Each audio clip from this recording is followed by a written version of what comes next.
ప్రభునందు ప్రియమైన వాళ్ళారా, ప్రభు అయిన యేసుక్రీస్తు నామములో మీ అందరికీ శుభాభివందనములు. ఈ ఉదయకాలంలో కలువరి కృపాసనంతో మిమ్మల్ని ఆహ్వానించుచున్నాను.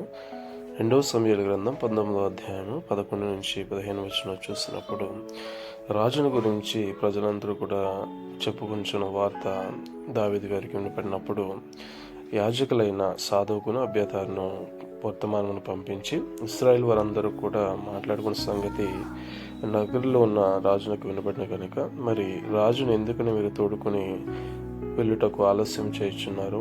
మీరు నాకు ఎముకనంటిన వారు, మాంసమునంటిన వారు సహోదరులై ఉండగా రాజును తోడుకుని రాకుండా ఆలస్యం ఎందుకు చేయుచున్నారని ఆజ్ఞ ఇచ్చాను.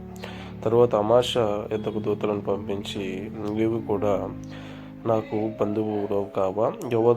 యోవాబునకు బదులుగా నిన్ను సైన్యాధిపతిగా చేసినట్ల యెహోవా నాకు గొప్ప అపాయం కలిగజేయను అని చెప్పినప్పుడు అతడు పోయి యూదావారిని అందరినీ కూడా రాజునకు ఇష్టపూర్వకంగా లోబడినట్లు చేసి వారందరూ కూడా కలిసి రాజును యోర్దాను నది దాటి తీసుకురావడానికి సహాయపడినట్లుగా చూస్తున్నాం. ఆమె